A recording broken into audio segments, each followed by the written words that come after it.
Bonjour et bienvenue dans ce live où je vais vous donner 5 de mes secrets pour ne plus avoir peur de vous montrer sur les réseaux sociaux. Alors, s'il y en a parmi vous qui ne me connaissent pas encore, moi je m'appelle Chloé Beaufy, je suis à la base romancière et je me suis lancée depuis septembre dans le coaching. Donc jusqu'à présent, je coach essentiellement les romancières, puisque je comprends leurs problématiques, mais je suis ouverte à n'importe qui a envie d'entreprendre ou de se lancer dans un projet et qui a besoin d'un accompagnement pour savoir comment mieux se présenter ou mieux présenter son projet. Donc je suis quelqu'un qui est à la base très timide. Je suis plutôt introvertie. J'aime pas spécialement me mettre en avant, je n'aime pas spécialement... Enfin, pas que j'aime pas, mais j'ai peur de parler aux gens que je ne connais pas. À l'école, j'étais toujours pas trop devant, mais pas trop derrière, celle qui essayait de pas se faire remarquer, qui voulait surtout pas être interrogée, pas parce que je savais pas ma leçon, mais parce que j'étais terrifiée à l'idée de passer au tableau. J'étais celle qui restait dans son coin dans les fêtes, quand j'étais invitée.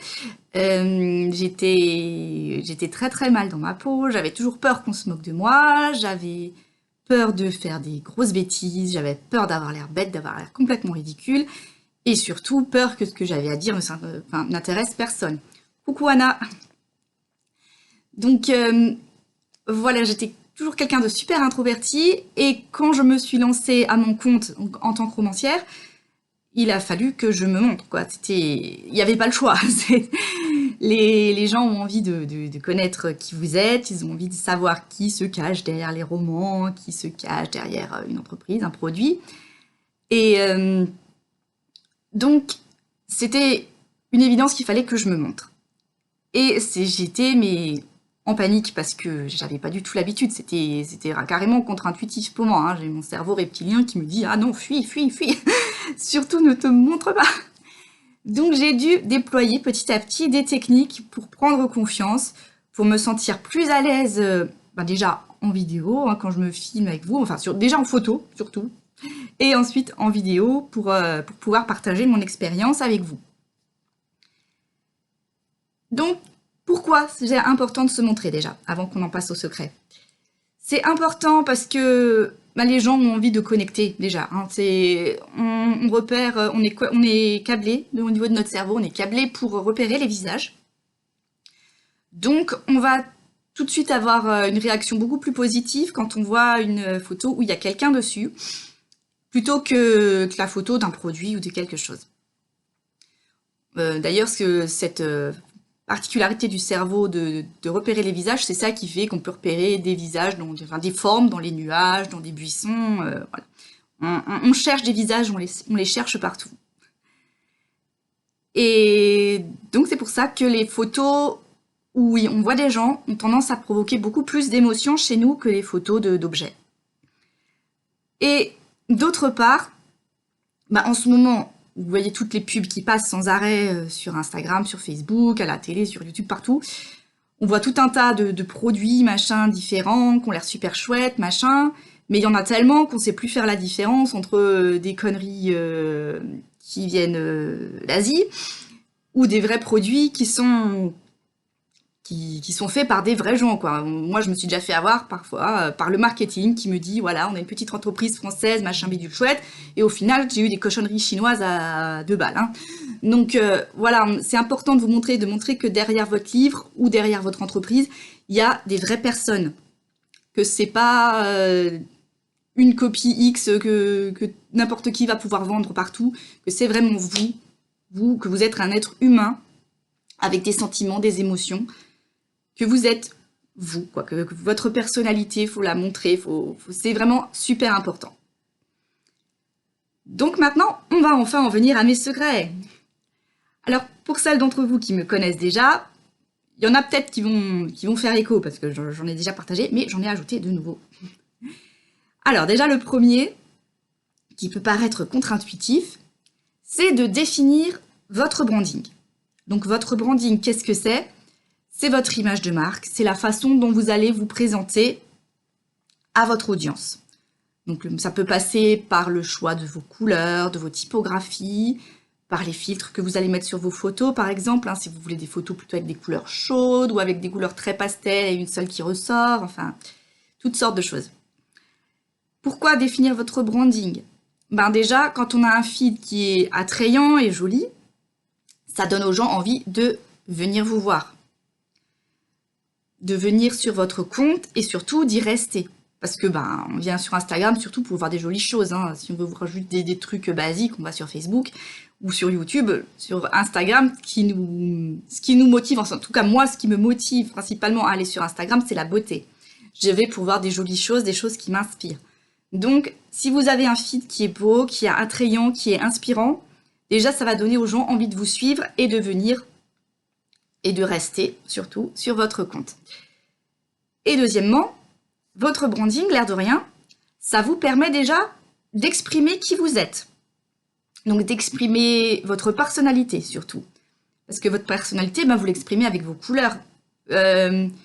Une personne qui est très calme, très posée, va pas forcément utiliser les mêmes couleurs qu'une personne qui est dynamique.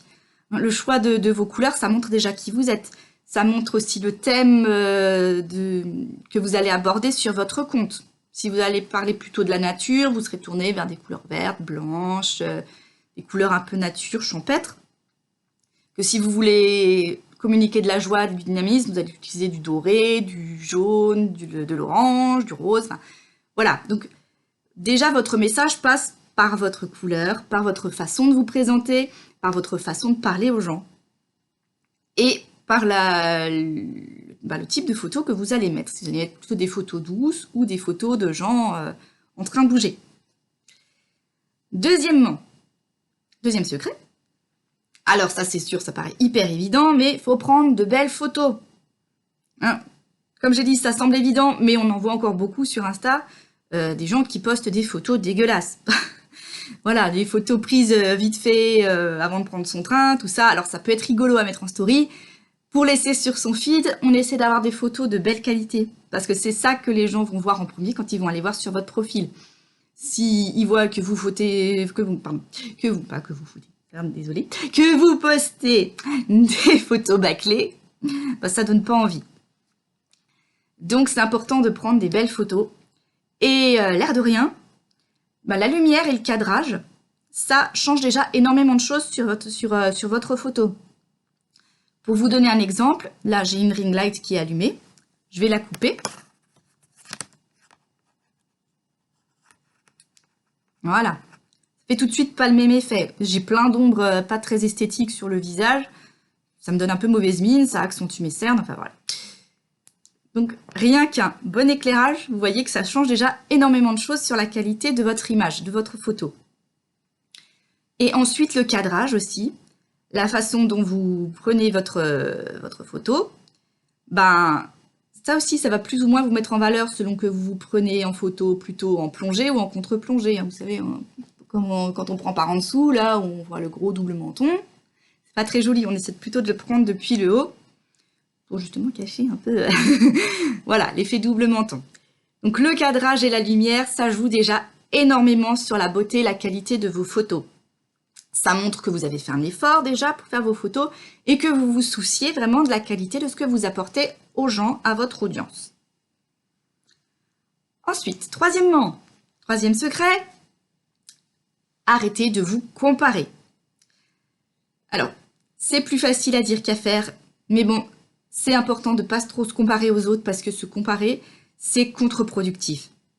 Ça va générer des complexes chez vous parce que vous allez vous comparer aux filles qui sont super canons, qui sont super bien maquillées, qui sont super au top et tout, qui ont des super photos pro, qui clairement, je dis ça de façon objective, pas de façon pour vous faire vous sentir mal, mais qui de façon objective ne jouent pas dans la même catégorie que vous. Hein, toutes ces filles qui sont super à l'aise pour se prendre en photo, déjà ça fait souvent des années qu'elles font ça.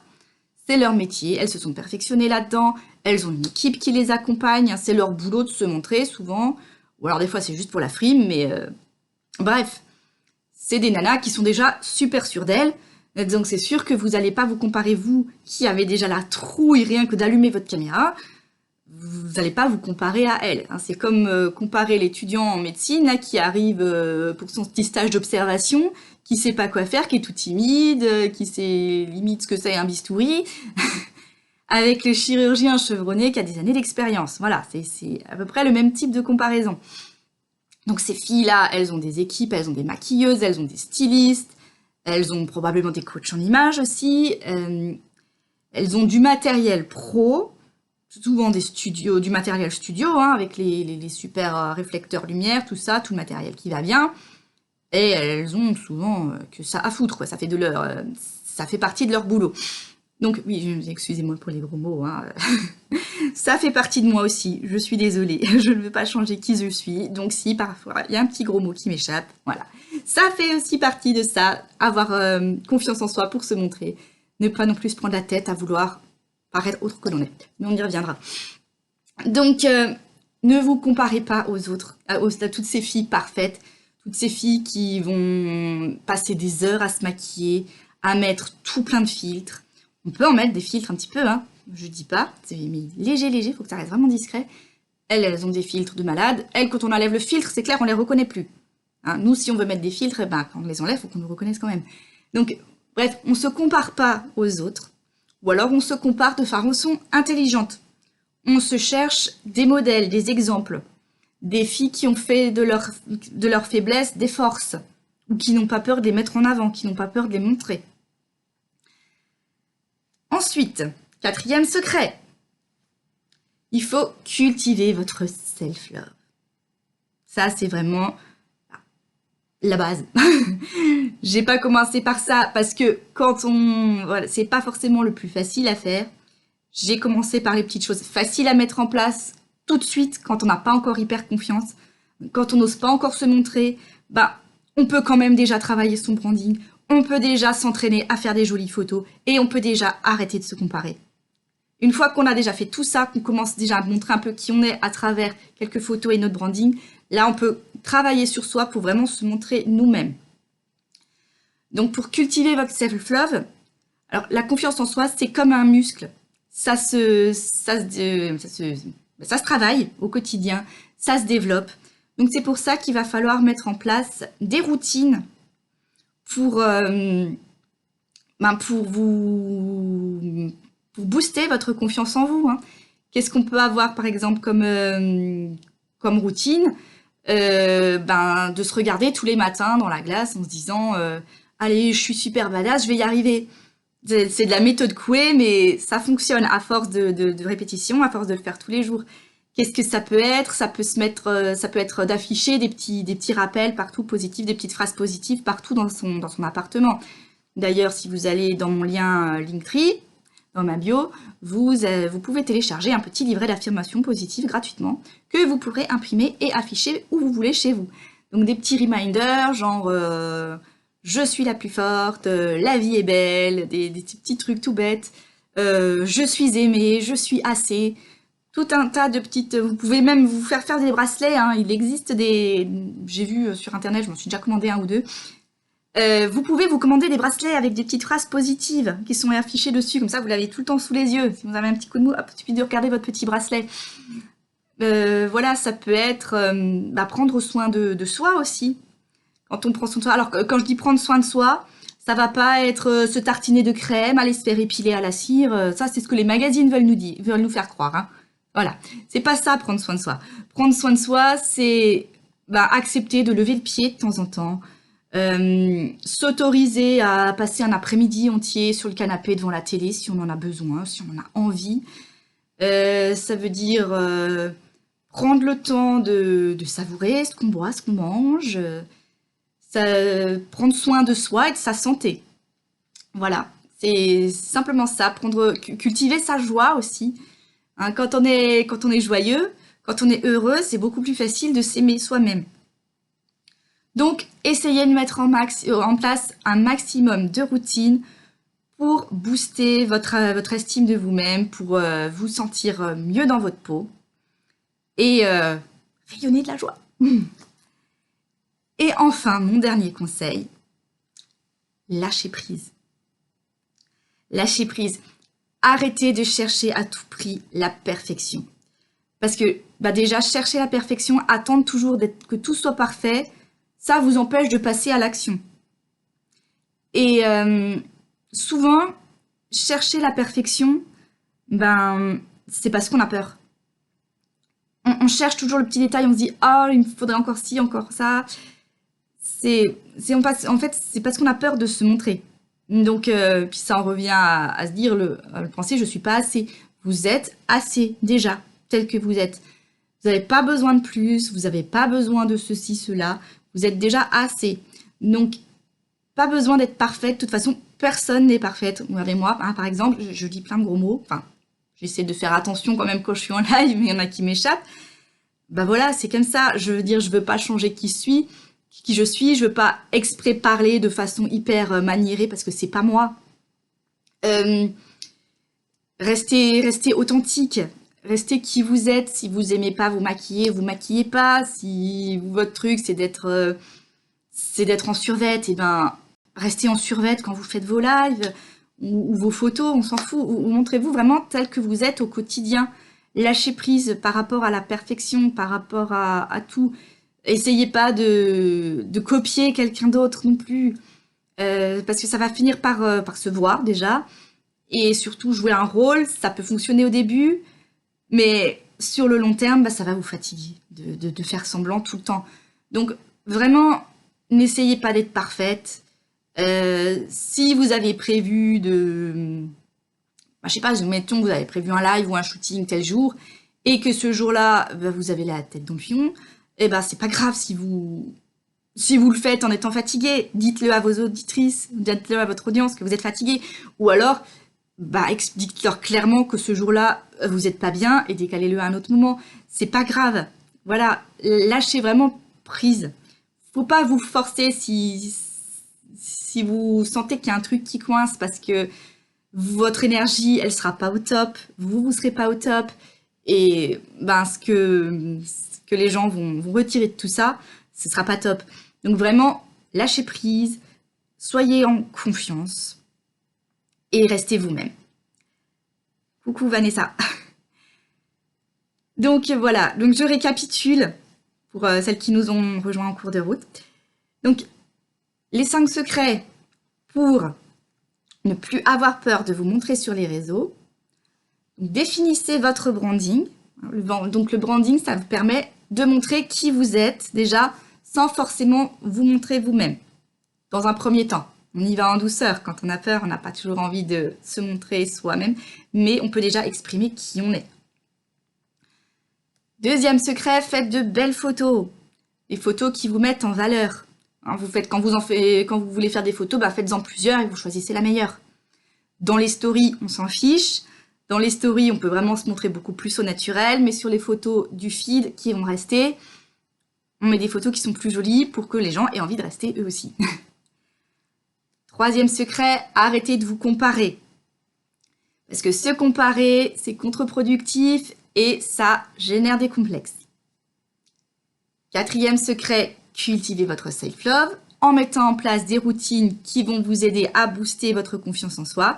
Et surtout, vraiment, il faut que ce soit sur le long terme. C'est tous les jours, tous les jours, tous les jours, tous les jours.